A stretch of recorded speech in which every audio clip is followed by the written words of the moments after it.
Chapter 7 of The Count of Monte Cristo by Alexandre Dumas. Chapter 7 The Examination.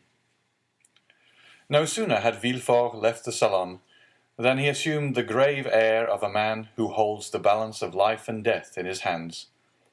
Now, in spite of the nobility of his countenance, the command of which, like a finished actor, he had carefully studied before the glass, it was by no means easy for him to assume an air of judicial severity. Except the recollection of the line of politics his father had adopted, and which might interfere, unless he acted with the greatest prudence, with his own career, Gérard de Villefort was as happy as a man could be. Already rich, he held a high official situation. Though only 27, he was about to marry a young and charming woman, whom he loved, not passionately, but reasonably, as became a deputy attorney of the king, and besides her personal attractions, which were very great, Mademoiselle de Saint-Méran's family possessed considerable political influence, which they would, of course, exert in his favour. The dowry of his wife amounted to 50,000 crowns, and he had, besides, the prospect of seeing her fortune increased to 500,000 at her father's death. These considerations naturally gave Villefort a feeling of such complete felicity that his mind was fairly dazzled in its contemplation. At the door he met the commissary of police, who was waiting for him. The sight of this officer recalled Villefort from the third heaven to earth.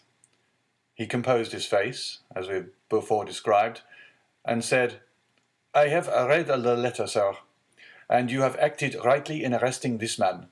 Now inform me what you have discovered concerning him and the conspiracy." "We know nothing, as yet, of the conspiracy, monsieur.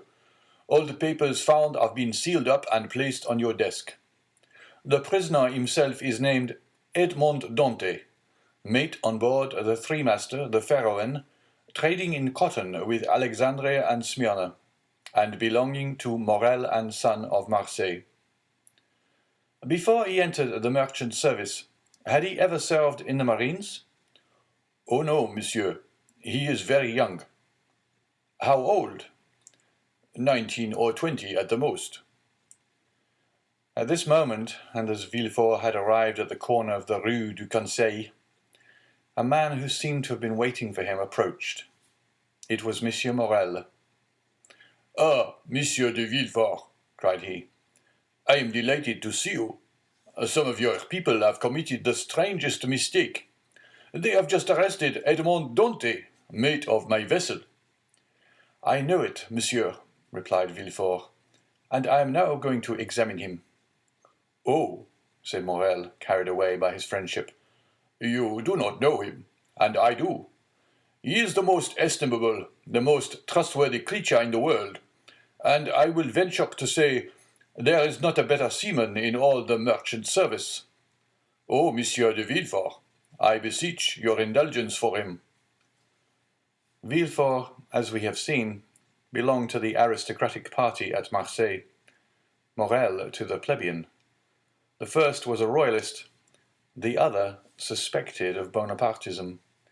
Villefort looked disdainfully at Morel and replied, "You are aware, monsieur, that a man may be estimable and trustworthy in private life, and the best seaman in the merchant service, and yet be, politically speaking, a great criminal. Is it not true?" The magistrate laid emphasis on these words, as if he wished to apply them to the owner himself, while his eyes seemed to plunge into the heart of one who, interceding for another, had himself need of indulgence.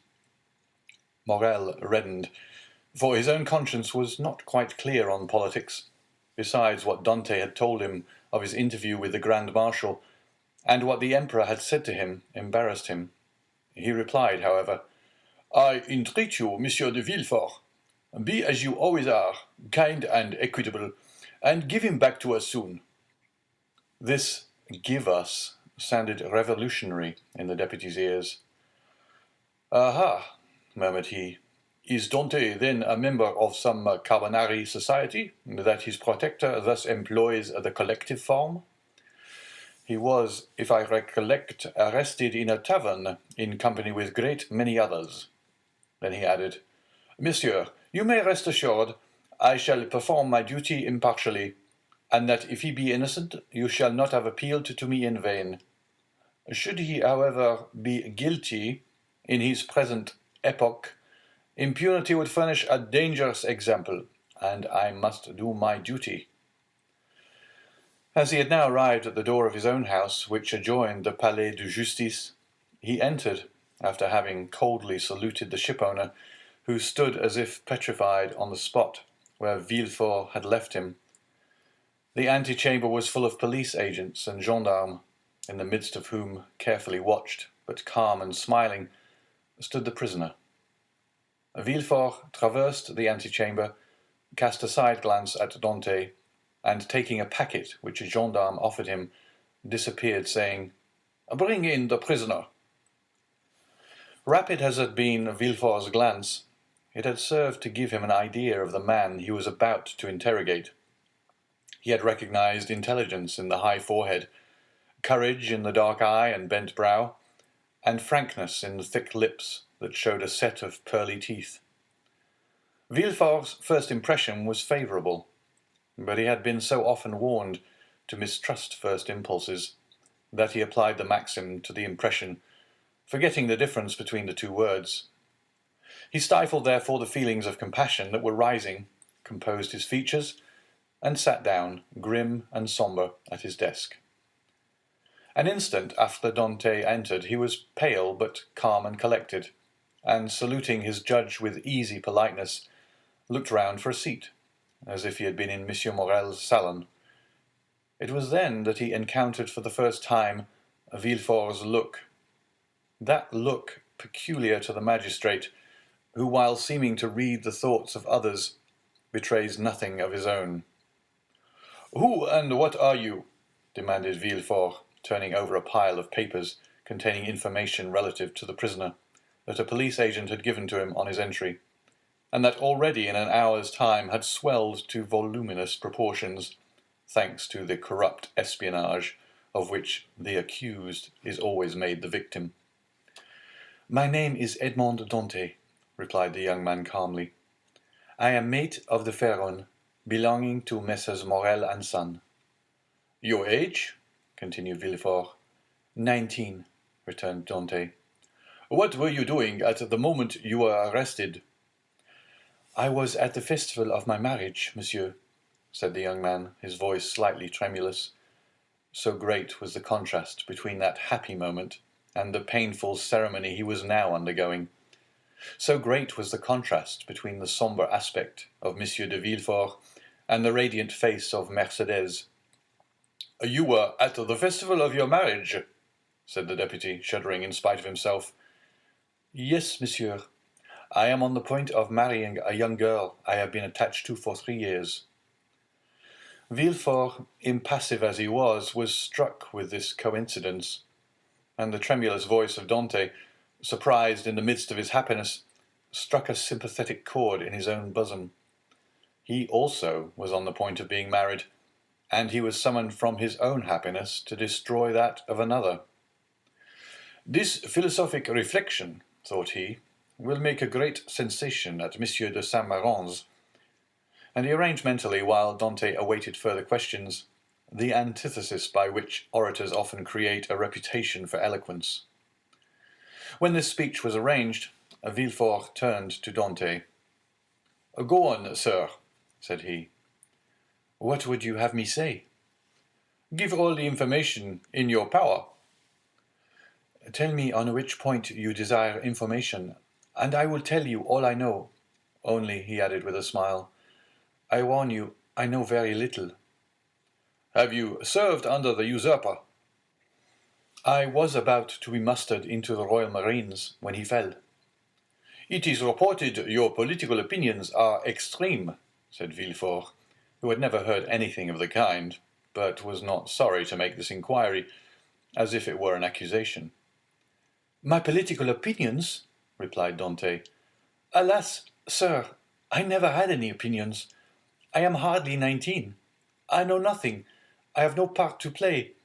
If I obtain the situation I desire, I shall owe it to Monsieur Morel. Thus all my opinions, I will not say it public, but private, are confined to these three sentiments. I love my father, I respect Monsieur Morel, and I adore Mercedes. This, sir, is all I can tell you, and you see how uninteresting it is. As Dante spoke, Villefort gazed at his ingenuous and open countenance, and recollected the words of Renée, who, without knowing who the culprit was, had besought his indulgence for him. With the deputy's knowledge of crime and criminals, every word the young man uttered convinced him more and more of his innocence. This lad, for he was scarcely a man, simple, natural, eloquent with that eloquence of the heart never found when sought for, full of affection for everybody because he was happy and because happiness renders even the wicked good, extended his affection even to his judge, spite of Villefort's severe look and stern accent. Dante seemed full of kindness. "Pardieu," said Villefort, "he is a noble fellow. I hope I shall gain Renée's favour easily by obeying the first command she ever imposed on me. I shall have at least a pressure of the hand in public, and a sweet kiss in private."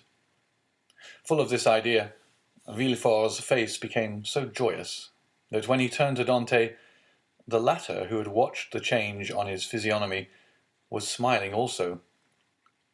"Sir," said Villefort, "have you any enemies, at least, that you know?" "I have enemies?" replied Dante. "My position is not sufficiently elevated for that. As for my disposition, that is, perhaps, somewhat too hasty. But I have striven to repress it.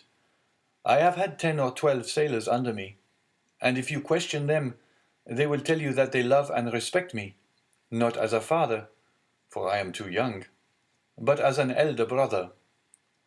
"But you may have excited jealousy. You are about to become captain at 19, an elevated post. You are about to marry a pretty girl who loves you, and these two pieces of good fortune may have excited the envy of someone." "You are right. You know men better than I do, and what you say may possibly be the case, I confess. But if such persons are among my acquaintances, I prefer not to know it, because then I should be forced to hate them." "You are wrong. You should always strive to see clearly around you. You seem a worthy young man. I will depart from the strict line of my duty to aid you in discovering the author of this accusation. Here is the paper. Do you know the writing?" As he spoke, Villefort drew the letter from his pocket and presented it to Dante. Dante read it. A cloud passed over his brow as he said, "No, monsieur, I do not know the writing, and yet it is tolerably plain. Whoever did it writes well. I am very fortunate," added he, looking gratefully at Villefort, "to be examined by such a man as you, for this envious person is a real enemy." And by the rapid glance that the young man's eyes shot forth, Villefort saw how much energy lay hid beneath his mildness. "Now," said the deputy, "answer me frankly, not as a prisoner to a judge, but as one man to another who takes an interest in him. What truth is there in the accusation contained in this anonymous letter?" And Villefort threw disdainfully on his desk the letter Dante had just given back to him. "None at all. I will tell you the real facts. I swear by my honor as a sailor, by my love for Mercedes, by the life of my father." "Speak, monsieur," said Villefort. Then internally, "If Renée could see me, I hope she would be satisfied, and would no longer call me a decapitator." "Well, when we quitted Naples, Captain Leclerc was attacked with a brain fever. As we had no doctor on board, and he was so anxious to arrive at Elba that he would not touch at any other port, his disorder rose to such a height that at the end of the 3rd day, feeling he was dying, he called me to him.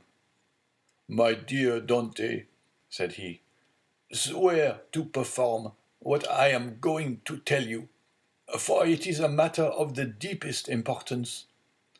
I swear, Captain, replied I. Well, as after my death, the command devolves on you as mate, assume the command and bear up for the island of Elba. Disembark at Porto Ferraio, ask for the Grand Marshal. Give him this letter. Perhaps they will give you another letter and charge you with a commission. You will accomplish what I was to have done, and derive all the honor and profit from it. I will do it, Captain, but perhaps I shall not be admitted to the Grand Marshal's presence as easily as you expect. Here is a ring that will obtain audience of him, and remove every difficulty, said the captain. At these words he gave me a ring. It was time. 2 hours after he was delirious, the next day, he died. And what did you do then? What I ought to have done, and what everyone would have done in my place. Everywhere the last requests of a dying man are sacred, but with a sailor the last requests of his superior are commands. I sailed for the island of Elba, where I arrived the next day. I ordered everybody to remain on board and went on shore alone. As I had expected, I found some difficulty in obtaining access to the Grand Marshal, but I sent the ring and I had received from the captain to him, and was instantly admitted. He questioned me concerning Captain Leclerc's death, and, as the latter had told me, gave me a letter to carry on to a person in Paris. I undertook it because it was what my captain had bade me do. I landed here, regulated the affairs of the vessel, and hastened to visit my affianced bride, whom I found more lovely than ever. Thanks to Monsieur Morel, all the forms were got over. In a word, I was told, as I told you at my marriage feast, and I should have been married in an hour, and tomorrow I intended to start for Paris, had I not been arrested on this charge, which you as well as I now see to be unjust. Ah, said Villefort, this seems to be the truth. If you have been culpable, it was imprudence, and this imprudence was in obedience to the orders of your captain. Give up this letter you have brought from Elba, and pass your word you will appear should be required, and go and rejoin your friends. I am free then, sir? Cried Dante joyfully. Yes, but first give me this letter. You have it already, for it was taken from me, with some others which I see in that packet. Stop a moment, said the deputy, as Dante took his hat and gloves. To whom is it addressed? To Monsieur Noirtier, Rue Coqueron, Paris. Had a thunderbolt fallen into the room, Villefort could not have been more stupefied. He sank into his seat and hastily, turning over the packet, drew forth the fatal letter, at which he glanced with an expression of terror. Monsieur Noirtier, Rue Coqueron, numéro 13, murmured he, growing still paler. Yes, said Dante. Do you know him? No, replied Villefort. A faithful servant of the king does not know conspirators. It is a conspiracy, then? Asked Dante, who, after believing himself free, now began to feel a tenfold alarm. I have, however, already told you, sir, I was entirely ignorant of the contents of the letter. Yes, but you know the name of the person to whom it was addressed, said Villefort. I was forced to read the address, to know to whom to give it. Have you shown this letter to anyone? Asked Villefort, becoming still more pale. To no one, on my honor. Everybody is ignorant that you are the bearer of a letter from the island of Elba and addressed to Monsieur Noirtier. Everybody except the person who gave it to me. And that was too much, far too much, murmured Villefort. Villefort's brow darkened more and more. His white lips and clenched teeth filled Dante with apprehension. After reading the letter, Villefort covered his face with his hands. Oh, said Dante timidly. "What is the matter?" Villefort made no answer, but raised his head at the expiration of a few seconds, and again perused the letter. "And you say that you are ignorant of the contents of this letter?" "I give you my word of honor, sir," said Dante. "But what is the matter? You are ill. Shall I ring for assistance? Shall I call?" "No," said Villefort, rising hastily. "Stay where you are. It is for me to give orders here, not you." "Monsieur," replied Dante proudly, "it was only to summon assistance for you." "I want none. It was a temporary indisposition. Attend to yourself. Answer me." Dante waited, expecting a question, but in vain. Villefort fell back on his chair, passed his hand over his brow, moist with perspiration, and for the third time read the letter. "Oh, if he knows the contents of this," murmured he, "and that Noirtier is the father of Villefort, I am lost." And he fixed his eyes upon Edmond, as if he would have penetrated his thoughts. "Oh, it is impossible to doubt it!" cried he suddenly. "In heaven's name," cried the unhappy young man, "if you doubt me, question me. I will answer you." Villefort made a violent effort, and in a tone he strove to render firm. "Sir," said he, "I am no longer able, as I had hoped, to restore you immediately to liberty. Before doing so, I must consult the trial justice. What my own feeling is you already know." "Oh, monsieur," cried Dante, "you have been rather a friend than a judge." "Well, I must detain you some time longer, but I will strive to make it as short as possible. The principal charge against you is this letter, and you see—" Villefort approached the fire, cast it in, and waited until it was entirely consumed. "You see, I destroy it." "Oh," exclaimed Dante, "you are goodness itself." "Listen," continued Villefort. "You can now have confidence in me after what I have done." "Oh, command, and I will obey." "Listen. This is not a command, but advice I give you." "Speak, and I will follow your advice."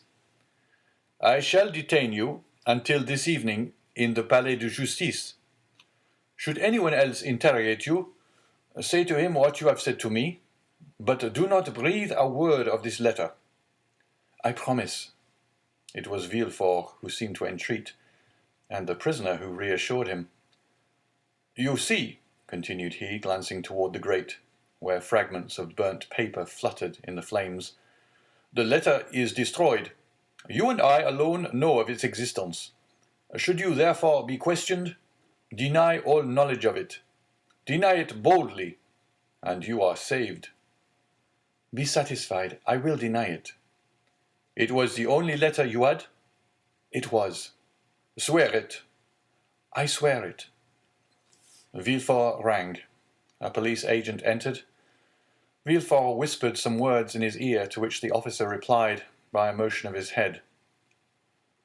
"Follow him," said Villefort to Dante. Dante saluted Villefort and retired. Hardly had the door closed when Villefort threw himself, half fainting, into a chair. "Alas, alas," murmured he, "if the procureur himself had been at Marseilles, I should have been ruined. This accursed letter would have destroyed all my hopes.